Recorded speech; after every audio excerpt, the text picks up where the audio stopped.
Waziri CS Murkomen, gavana wetu, naibu wa gavana na viongozi wote Nairobi, hamjambo.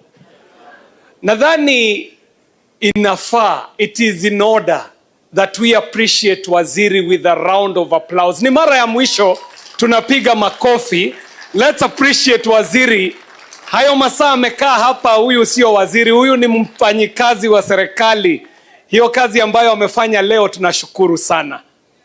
Ya pili ni shukuru wale wote ambao wamehusika katika mkutano huu wa leo, na sitakuwa mwingi wa maneno, nitasema jambo moja tu la kijumla na niwe na ombi moja peke yake.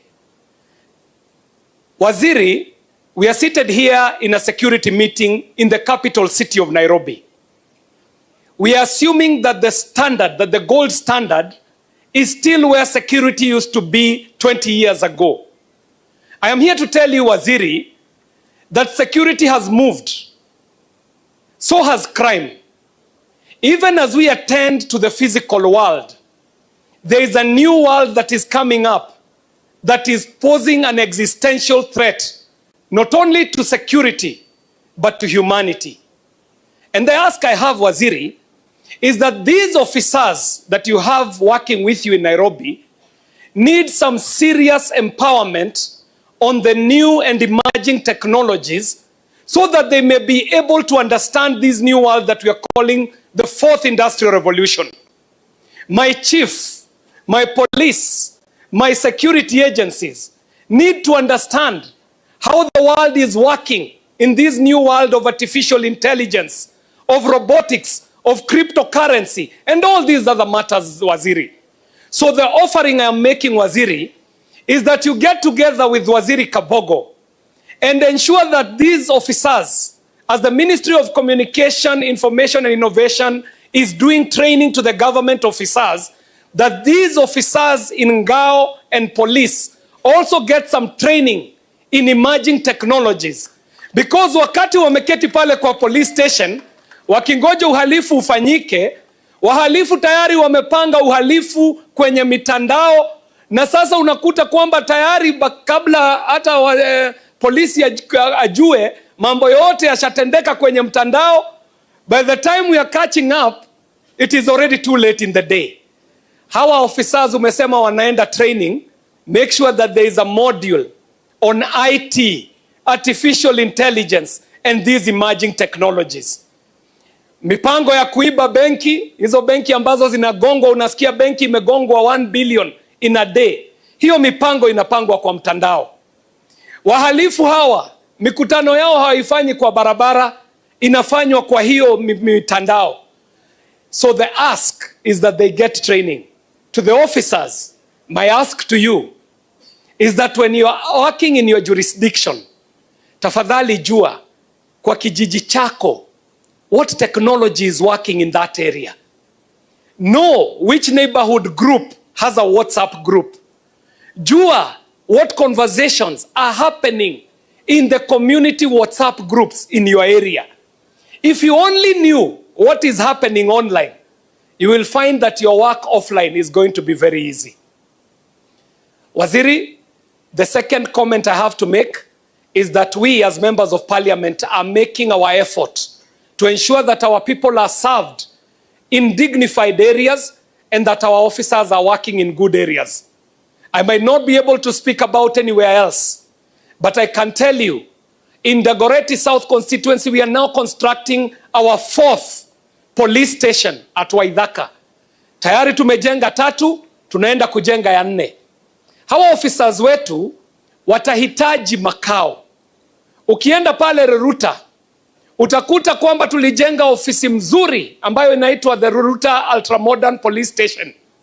However, the police line hapo nyuma, polisi wangu bado wako kwa unihat, wako kwa nyumba za mabati, wanaishi kwa hali ambayo hata raia akimwangalia anadharau huyo ofisa.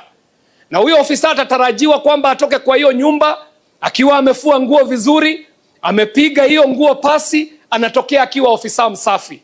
So as we are working on the government plan on affordable housing, our ask is that you prioritize the police lines of our police officers. Waweze kuishi kwa police line, lakini kwa nyumba ambazo ziko na hadhi na ambazo zinafaa. Hiyo itawezekana kwa sababu mpango wa affordable housing, ukiingia kwa vituo vyetu vya polisi, kuna ardhi na tutakuwa tayari kusaidia haya manyumba yajengwe. Finally, waziri, maafisa wangu huwa wanapata shida mingi sana. And I think kwa sababu wameambiwa yale ambayo wanakosea mahali wanakosea. Allow me to single out the officers that I am working with. Nikuambie kwamba under very difficult circumstances, the officers that you have given me in the Bororiet South constituency are doing an impressive job under very difficult conditions. I have my commander, Bwana Kivinda. You know what he was doing at a time when Nairobi was in crisis.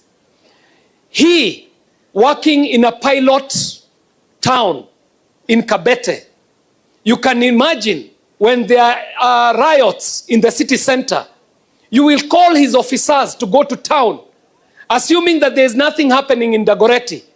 But he is left with a disproportionately higher burden in Dagoretti when his officers are commissioned in Nairobi City to take care of the city center, and is left with a very thin component of officers. So I want to commend the officers that you have given me. Bwana Kivinda is doing a great job. Officer Sarah Kimusar in Reruta doing an impressive job in Reruta under very difficult conditions. Saidia yeye na magari aweze kutembea vizuri. My Sipu officer, the most learned officer in the room. Huyu mama yuko na PhD. Amevishwa tuzo ya PhD. Madam Margaret is doing an impressive job. And all of them, these officers, including my chiefs and my sub-chiefs from the Bororiet South, are doing an impressive job under very difficult conditions. All of them working under the very able officer in the name of Mr. Jared Ratemo. Since you sent Ratemo to Dagoretti, you remember the issues we were having with security. He has gone in there and he has sorted out the issue. Finally, Governor, transport has everything to do with security. Umesikia vile watu wa bodaboda wameongea, watu ya matatu vile wameongea. One of the easiest things you can do for us is to designate bus stops. The moment you identify where the bus stop is, then enforcement can happen. Case in point, Naivasha Road has become a problem. Waziri, when you were Minister of Transport, you remember you started out on the issue of dualing. Pale Dagoretti, Naivasha Road, we are asking that you ensure that we get our bus stop that was at Shuwene and commission it as the official bus stop at Naivasha Road so that you decongest the traffic that is at Naivasha Road.